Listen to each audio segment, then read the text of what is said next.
Morning Year 6 and welcome to Thursday's maths video. Today we're going to be looking at solving problems involving ratio and proportion. As always, here is your Fluent in 5. Please pause the video and have a go. Hopefully pause the video. Here are your answers. So let's move on. I'm going to go through some examples first and then we're going to do some independent problem solving. So there are 6 sheep and 18 horses on Thomas's farm. Find the ratio of the number of sheep to the number of horses on his farm. So we've got our 2 pieces of information here. We've got 6 sheep and 18 horses. And we're finding the ratio of the number of sheep to the number of horses. So we know sheep comes first because it says the number of sheep to horses. So sheep is 6 and horse is 18. So it is 6 to 18. But we always try and give our ratio in its simplest form. So we need to simplify 6 to 18. Now we look for the highest common factor of 6 and 18, and the highest common factor is 6. So we need to divide both terms of our ratio by 6, and that gives us 1 to 3. So the ratio of the number of sheep to the number of horses on his farm is 1 to 3. Number 2. 48 children attended a party. 16 of them were girls. Find the ratio of the number of girls and the number of boys at the party. Now this has got more steps in it because we're finding the ratio of number of girls to number of boys, but we don't actually know the number of boys. So our first step is to calculate the number of boys, and we do that by taking our total that attended the party and taking away the number of them which were girls. So 48 take away 16 gives us 32. We now know that there were 32 boys. Now again, it asked us for the number of girls to the number of boys. So the girls number comes first. So we've got 16 to 32. We then need to simplify our ratio. This is really important because we need to find the highest common factor. 16 and 32 are both in the 4 times table and they are both in the 8 times table. But if we divide them by 8, 16 divided by 8 is 2, and 32 divided by 8 is 4. And we'd end up with a ratio 2 to 4, which can actually be simplified further to 1 to 2. So what we're actually dividing by is 16. 16 divided by 16 is 1, and 32 divided by 16 is 2. So the ratio of the number of girls to the number of boys at the party is 1 to 2. Quick challenge for you. What fraction at the party are girls? Now well done if you didn't say half. Remember that if we've got 1 to 2, we've got 3 parts in total, and 1 part out of our 3 parts are girls. So a third are girls. Well done if you got that right. Another example, so this time I've used a bar model. So it says the mass of strawberries in a smoothie is 3 times the mass of raspberries in a smoothie. The total mass of fruit is 840 grams. How much of each fruit is needed? Now, I think it's important to draw a bar model for this one so we don't divide by the wrong number. What we mustn't do is be drawn into doing 840 divided by 3 because it says 3 times. But the 3 times is in relation to the strawberries to the raspberry.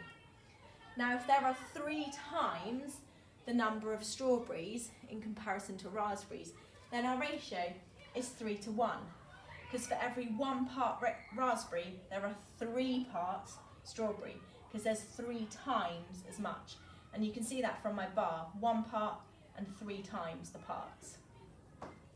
Now that tells us that in total there are 4 parts, and we know that because if we add our ratio together we know we've got 4 parts. Now we divide our 840 grams overall into our 4 parts, and 840 divided by 4 is 210. That tells us that each unit, each part, is worth 210 grams. There's 3 times that for strawberries. So then we're able to work out that raspberries are just 210 grams because it's 1 part. And strawberries are 630. Add that all together. So we know that the total mass of each fruit is 210 grams of raspberries and 630 grams of strawberries.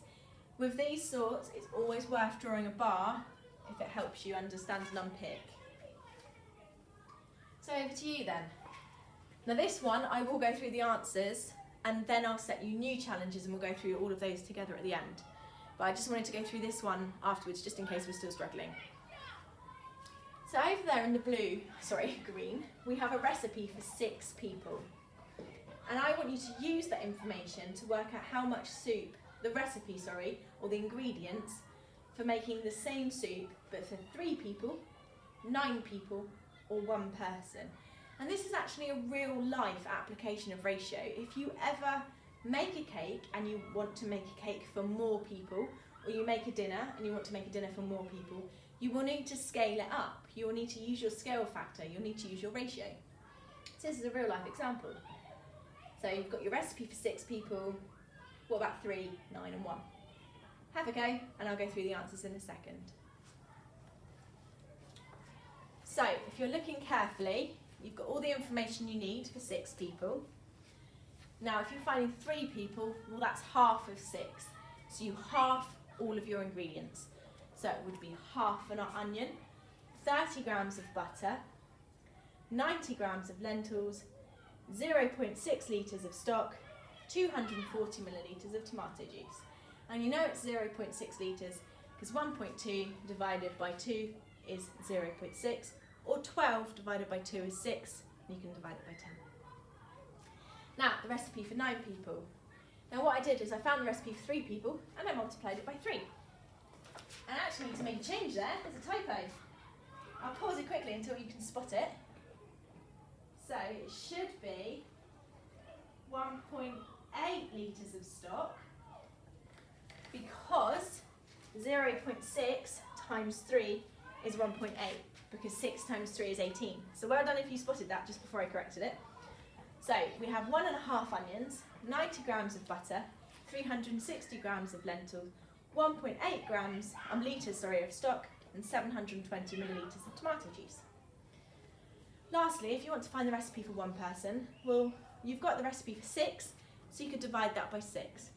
So you'd end up with 1/6 of an onion, 10 grams of butter, 30 grams of lentils, 0.2 litres of stock, and 80 ml of tomato juice. So well done if you got that right. Now I'm going to go on and read you the new challenges with all of the answers being at the end of those. So Mr. Davies bought 24 chocolate buns and 18 plain buns for his class. Find the ratio of the number of chocolate buns and the number of plain buns bought by Mr. Davies. There are 44 chicken and fish pies altogether in a freezer. If there were 12 chicken pies, what was the ratio of the number of chicken pies to the number of fish pies in the freezer? So pause the video and have a go, see if you can work out the ratios of those 2 problems. So now we're going to go through the answers. Hopefully you paused it and had a go. So Mr. Davies bought 24 chocolate buns and 18 plain buns for his class. Find the ratio of the number of chocolate buns and the number of plain buns. So there were 24 chocolate and 18 plain, so it was 24 to 18. The highest common factor is 6. We divide them both by 6 and we end up with 4 to 3. So the ratio of the number of chocolate buns to the number of plain buns is 4 to 3. Then the second one, there were 44 chicken and fish pies altogether, but we only knew how many chicken pies there were. So this time there was an extra step. We had to do 44, take away 12 to find 32. We now know that there were 32 fish pies. Now it asks for the ratio of the number of chicken pies to the number of fish. So chicken comes first. So it's 12 to 32. And we simplify that. The highest common denominator is 4. So it becomes 3 to 8. Very well done if you got those right. See you tomorrow for the next ratio video. Goodbye.